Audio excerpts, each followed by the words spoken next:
satu persatu hilang si rombongan tersebut. Yang di resepsi tadi. Iya. Jadi kan misalkan datang nih ambulan pertama. Ambulan pertama tersebut bawa jenazah kan. Begitu dibuka udah dikeluarkan dari ambulan, sosok tersebut hilang. Nah, anehnya hanya undangan yang selamat, yang tidak terbakar, yang menjadi petunjuk untuk pihak berwajib untuk datang ke lokasi tersebut karena sudah tidak ada identitas apapun.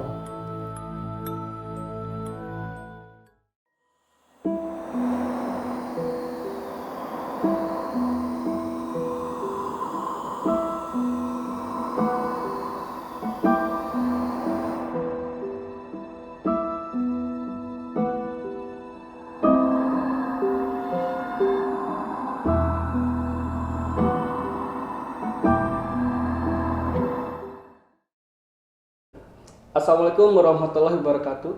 Kembali lagi bersama saya Rizky Kurniawan di Lembar Dimensi, channel yang menceritakan tentang kisah-kisah mistis dari pengalaman narasumbernya.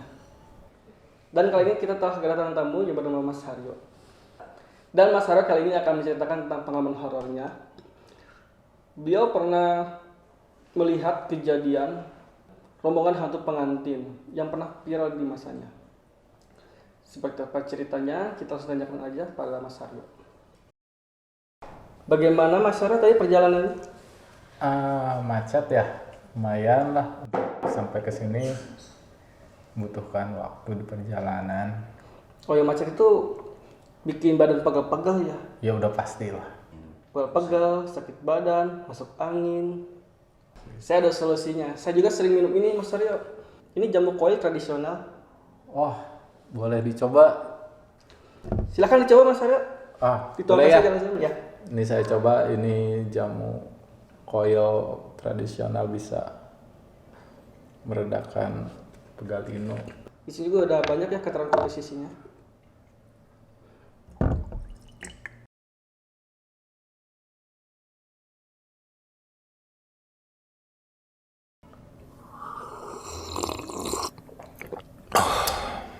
Gimana Mas Haryo rasanya? Enak, bisa menghangatkan badan juga dan bisa untuk menjaga imunitas tubuh. Sebelumnya terima kasih ya Mas Haryo telah menyempatkan waktu ke studio kita ini. Ya, sama-sama. Terima kasih juga untuk Lembar Dimensi yang bersedia mengundang saya sebagai narasumber di kesempatan kali ini. Ya. Baik Mas Haryo, di depan Anda bercerita tentang kejadian Anda melihat rombongan hantu pengantin. Bisa diceritakan awal mulanya Mas Haryo? Oke.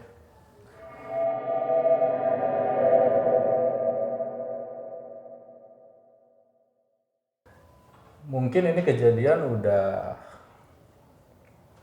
sekitar 27 tahun yang lalu ya. Ini pengalaman mistis yang pernah saya alami di saat mungkin waktu itu saya masih anak-anak lah. Jadi untuk 27 tahun yang lalu saya kebetulan sedang berkunjung ke rumah keluarga di salah satu kabupaten di Jawa Tengah ya. Pada kali itu memang saya tidak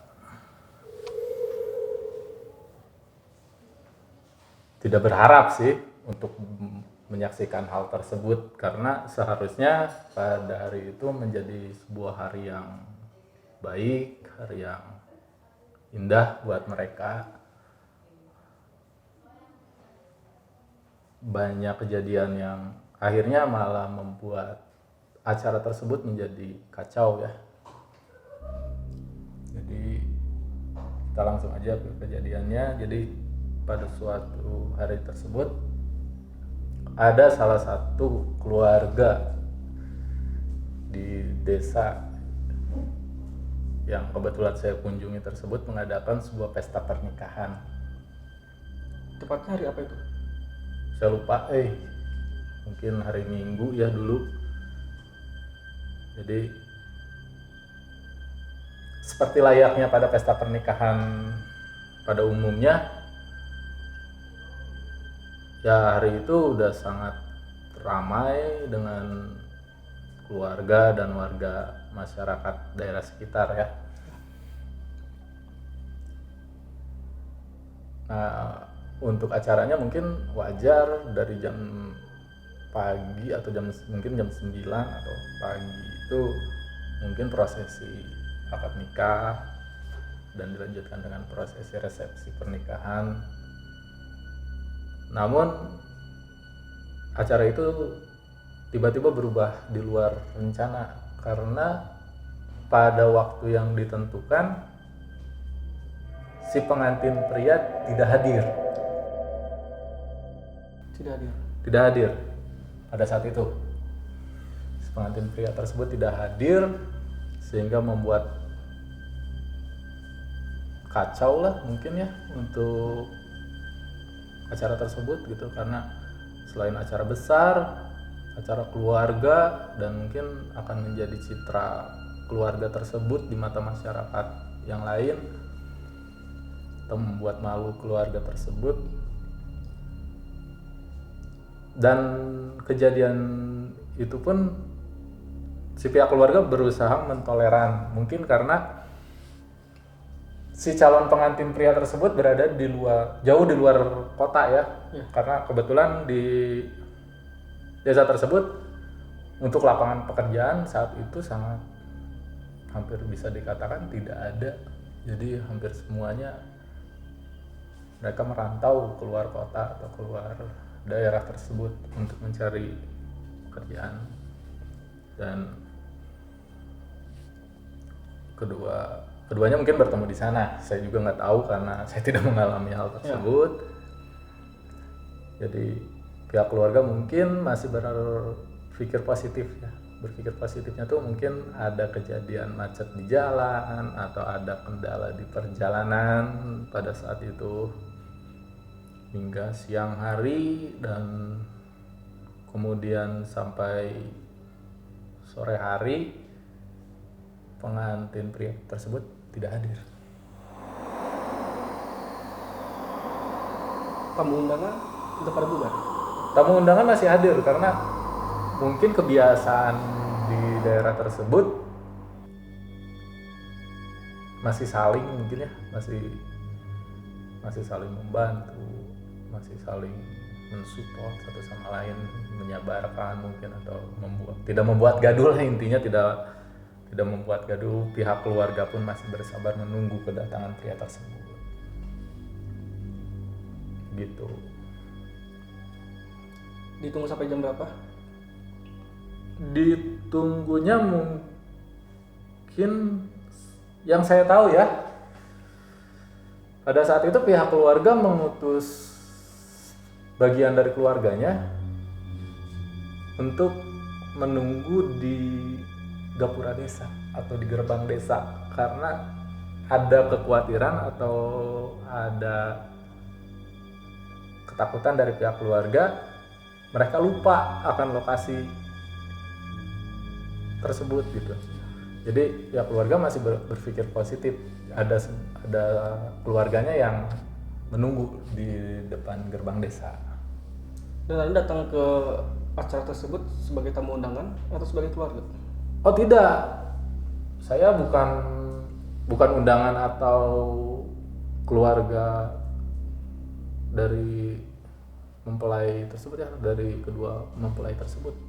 Saya hanya kebetulan ada di lokasi tersebut gitu. Karena misalkan ya, ini rumah yang saya kunjungi, nah tetangga lah kalau di sini mungkin ya, tetangganya yang mengadakan. Jadi ya saya menyaksikan hal tersebut gitu.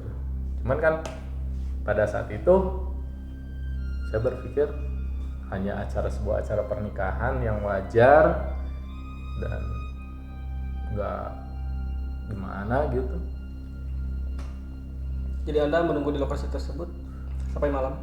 tidak menunggu juga karena memang ada di lokasi tersebut Iya, gitu. kelihatan. Jadi ya karena ada di lokasi tersebut tidak maksud menunggu juga. Cuman kan kalau ada keramaian mungkin saat itu saya karena masih anak-anak ya senang aja,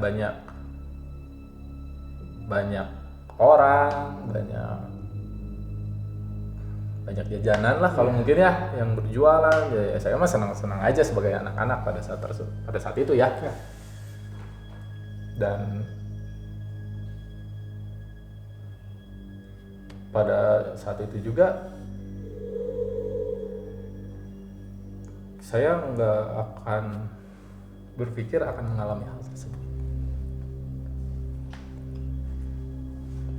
Jadi sekitar jam berapa kejadian tersebut terjadi? Nah, kejanggalan yang mulai terasa itu ini menurut penuturan pihak keluarga ya. Karena saya tidak ada di gerbang desa saat itu gitu. Tidak ada di gerbang desa dan pada saat tersebut sekitar jam 11 malam.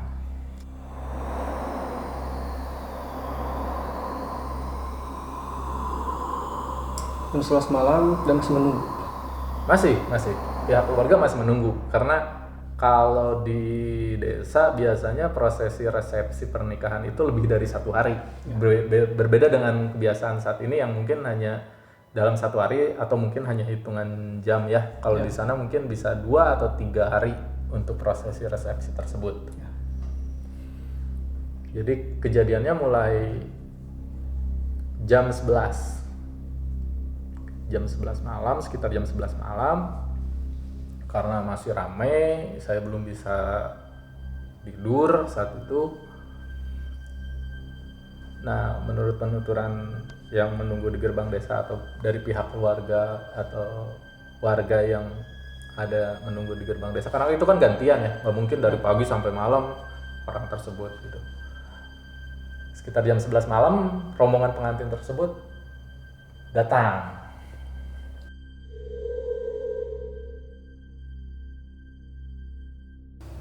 Memakai mobil. Nah, itu keanehannya. Jadi dimulai kedatangan para rombongan pengantin tersebut diiringi suara gamelan Jawa ya. Karena biasa dengan musik daerah, biasa rombongan pengantin diiringi dengan gamelan, suara gamelan. Nah, di lokasi tersebut mulai terdengar suara gamelan.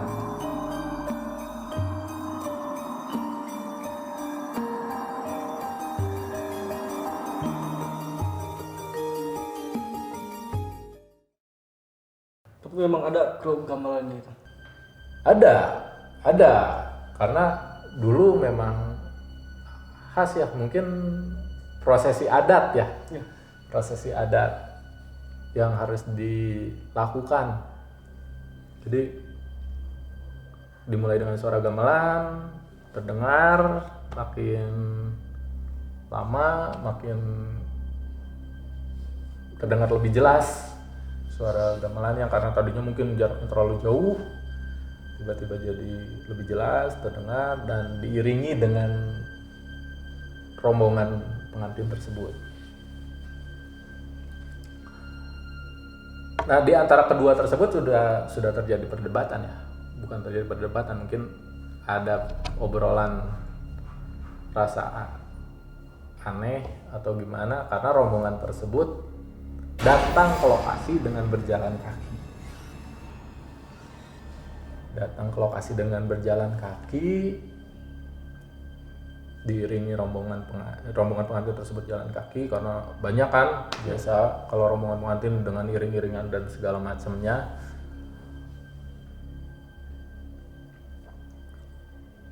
Dan di antara perdebatan tersebut kok aneh ya, kok pengantinnya jalan kaki ya, seharusnya kan mereka untuk tiba di lokasi tersebut harus menggunakan kendaraan.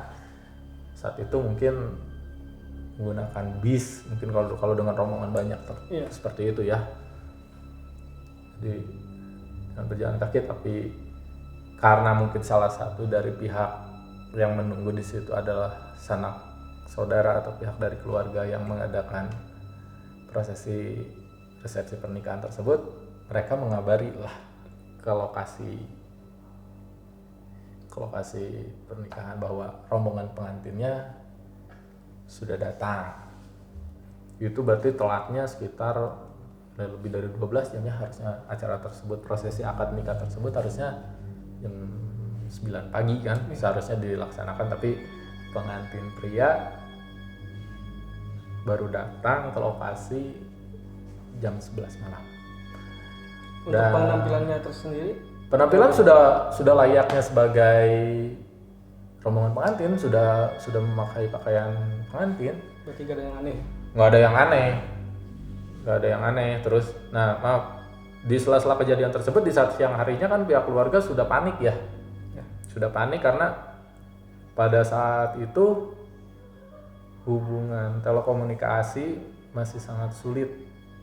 Berbeda dengan sekarang yang semua orang udah punya handphone, atau semua orang mudah lah untuk memberikan informasi. Kalau misalkan ada kendala di perjalanan itu kan sangat mudah. Padahal pada saat kejadian tersebut untuk melakukan hal tersebut masih sulit. Yang punya handphone mungkin hanya sebagian orang-orang.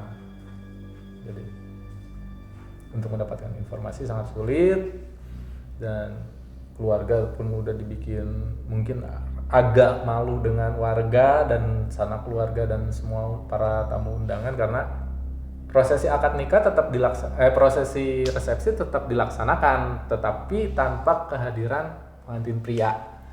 Dan pengantin wanita pun beberapa kali tidak sadarkan diri ya, mungkin dia shock atau jatuh pingsan saat itu.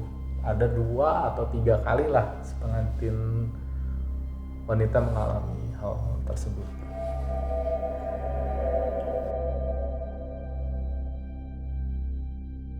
Tadi Anda bilang ada perdebatan di antara itu.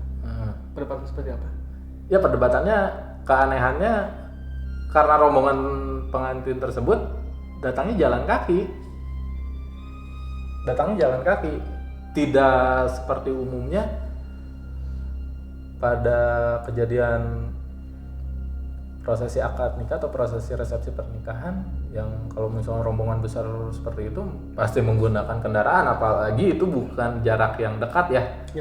Dari lokasi asal daerah si pengantin pria dan asal daerah si pengantin wanita tersebut. Jadi kembali lagi, rombongan pengantin tersebut tiba dengan disambut oleh seorang yang menjaga. Karena yang satu kan 2 orang yang menjaga di gerbang desa ya. 1 orang mengabari ke lokasi, 1 orang masih menunggu. Takutnya rombongan tersebut lupa akan lokasi pernikahan.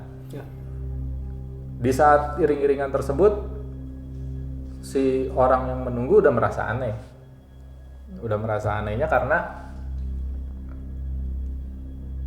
rombongan tersebut tidak berekspresi, datar gitu ya. Jadi tidak layak seperti rombongan pengantin kan. Kalau kita menyambut sebuah pernikahan pasti senang, bahagia kan, tapi mereka datang dengan muka datar, semuanya pucat enggak, cuman datar,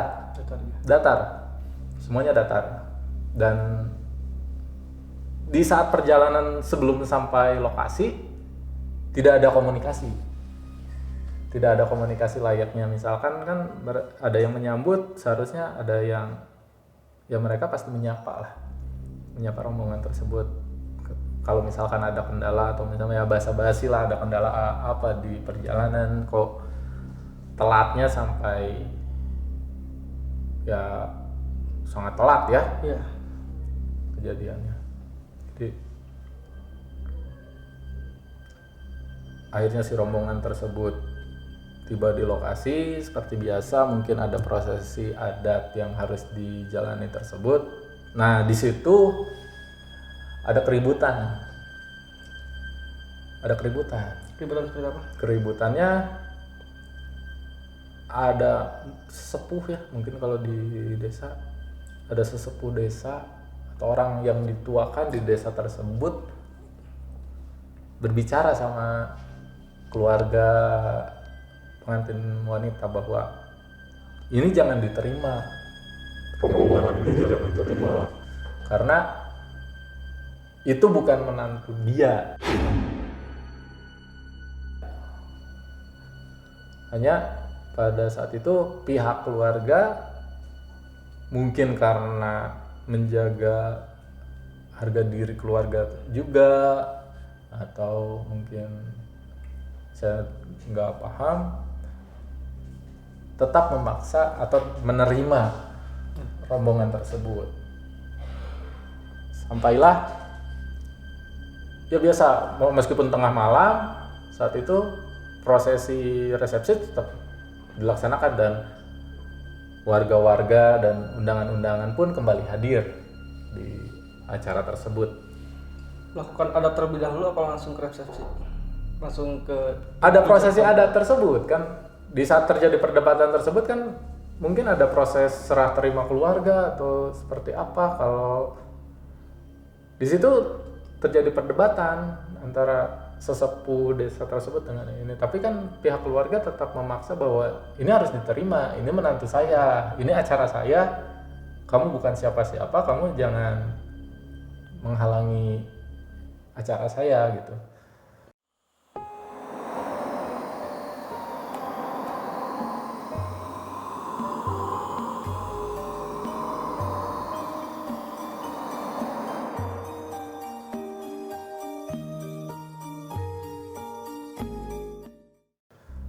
Akhirnya diterima prosesi. Pada saat itu kita harus menunggu, kalau ininya penghulu mungkin ya, menunggu penghulu karena udah tengah malam kan. Tapi penghulu tersebut datang kira-kira 1 jam kemudian. Prosesi akad nikah tetap berjalan, prosesi resepsi tetap berjalan, tidak ada keanehan, tidak ada. Hanya keanehannya cuma satu itu aja, mereka tanpa ekspresi.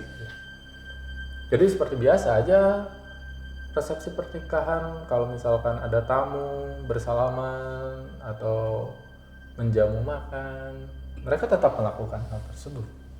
Apa mereka berbicara? Untuk berbicara satu sama lain mungkin kan karena sudah terpisah ya. Jadi saya nggak terlalu paham.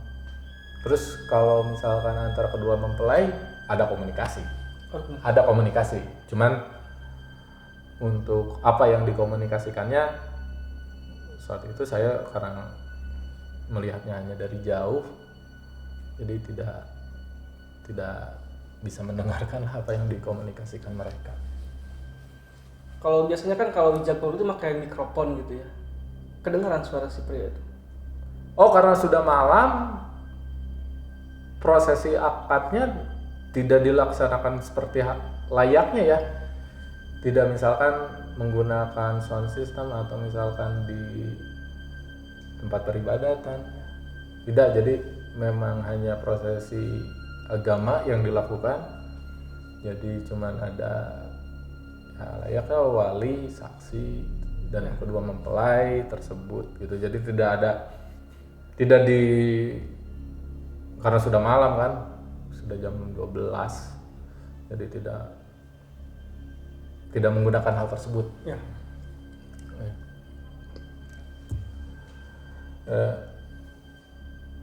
Kemudian namun di tengah-tengah acara tersebut, tapi si sesepuh yang berdebat dengan pihak keluarga tersebut tetap ada di lokasi karena tetap menghormati acara tersebut ya.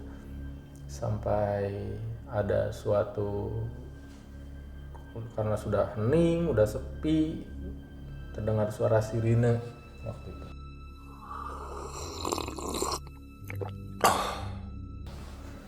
Sirine yang sangat banyak dan yang datang itu jenazah. Datang ke lokasi.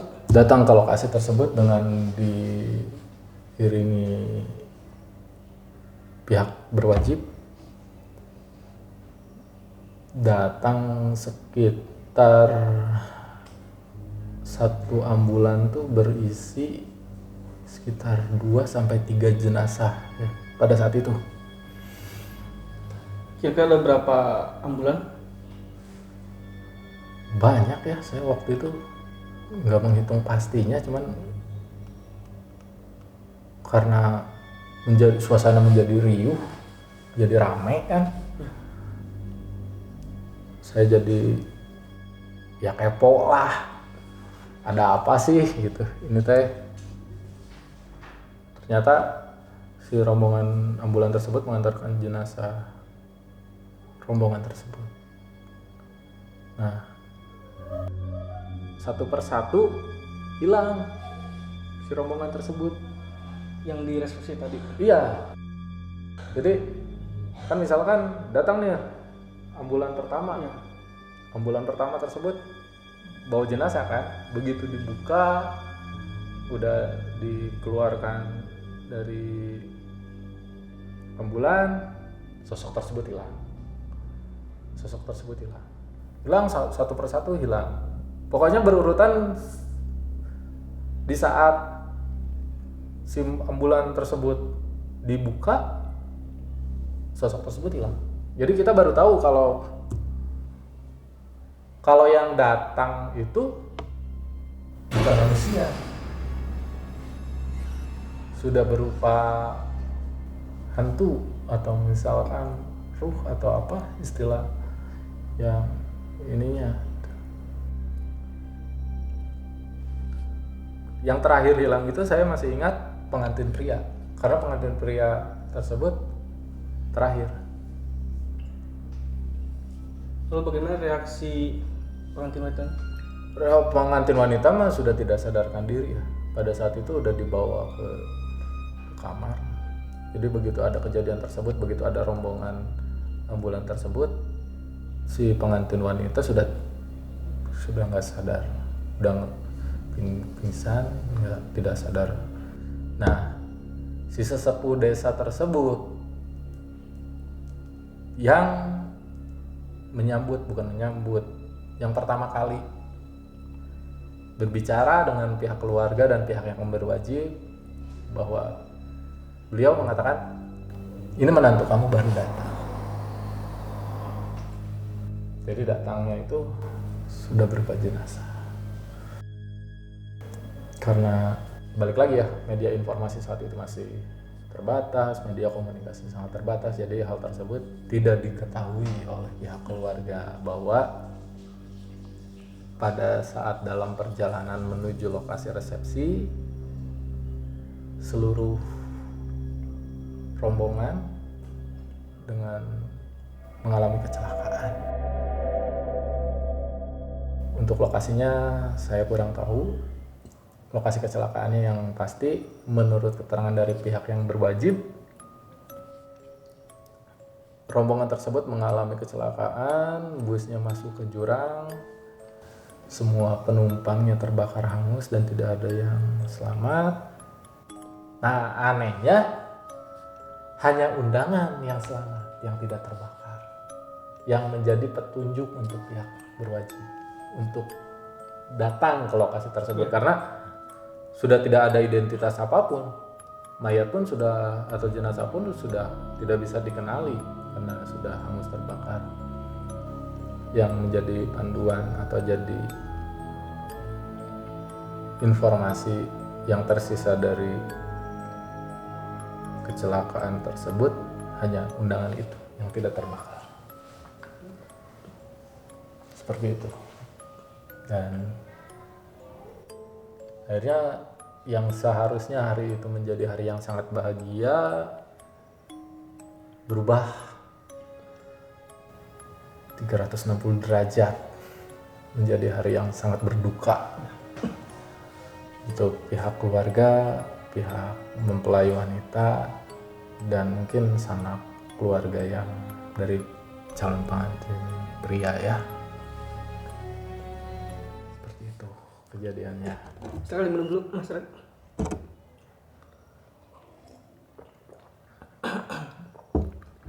Nah setelah itu ya ada kejadian mistis juga sih, karena si sepuh desa itu langsung melakukan ruatan mungkin ya di rumah tersebut, dan di tempat tidur, kalau dulu kan masih pakai kapuk ya, Ya. untuk tempat tidur itu ditemukan keris kecil dan silet. Maksud dan tujuannya apa, kegunaannya apa, saya nggak tahu untuk hal tersebut. Jadi itu sebenarnya kepunyaan keluarga tersebut atau memang ada tiba-tiba di situ? Saya rasa sih nggak mungkin ya keluarga tersebut nyimpen keris kecil sama silet di dalam tempat tidur. Terus buat apa juga gitu? Ya. Kan cuman mungkin itu yang digunakan si pria tersebut, mungkin saya nggak tahu. Masih jadi misteri ya. Ya karena saya masih kecil kan nggak mungkin tiba-tiba ikut nimbrung dengan orang-orang yang sudah dewasa kan. Jadi cuman untuk hal tersebut ditemukan benda-benda tersebut, saya melihat lah ya. Di situ Anda ketakutan melihat kejadian tersebut? Enggak ya. Berani sekali Anda ya. Saya nggak merasa takut karena mungkin kalau kondisinya sendiri mengalami hal tersebut mungkin saya akan takut gitu ya. Karena kan di sana banyak orang gitu. Banyak banget ya kan. Kan karena prosesi resepsi banyak orang, banyak anak-anak juga, banyak. Ya karena menyaksikannya rame-rame, ya nggak takut ya. Jadi aja gitu. Terus nggak berpikiran sampai ke situ juga. Jadi yang ada di otak saya itu cuma pengen tahu ada apa sih ini teh gitu. Pengen tahu kok rame-rame tengah malam gitu, terus ada banyak ambulan. Ya wajar lah anak-anak kepo gitu. Ya.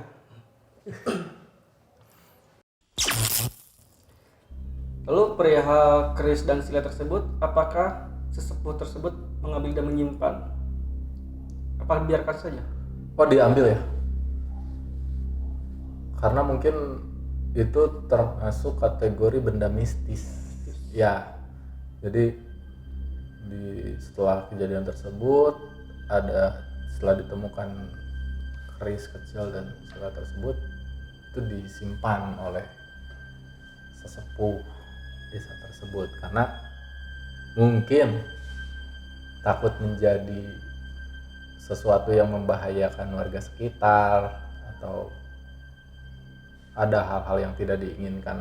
Untuk selanjutnya saya tidak paham juga untuk hal tersebut gitu. Yang pasti besok karena setelah ditemukan benda-benda tersebut, di keesokan harinya pihak keluarga tersebut mengurus semua jenazah yang ada. Jadi tempat resepsi jadi tempat jenazah gitu. Kayak ya karena korban kecelakaannya sangat banyak ya.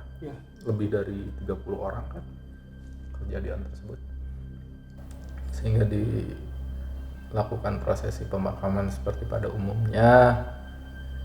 Dan setahu saya, setelah saya beberapa tahun kemudian mengunjungi lokasi tersebut, pihak keluarga tersebut sudah tidak tinggal di desa tersebut. Sudah pindah semua berarti? Sudah pindah. Jadi saya mohon maaf jika saya bercerita tentang kejadian ini, dan sebelumnya saya tidak minta izin untuk menceritakan hal ini. Saya tidak ada maksud untuk mengungkit luka lama atau mengungkit cerita yang seharusnya mereka lupakan.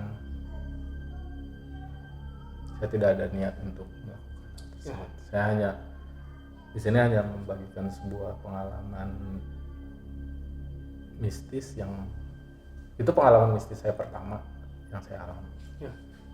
Seperti itu. Baik Mas Dora, ada hal yang saya tanyakan lagi.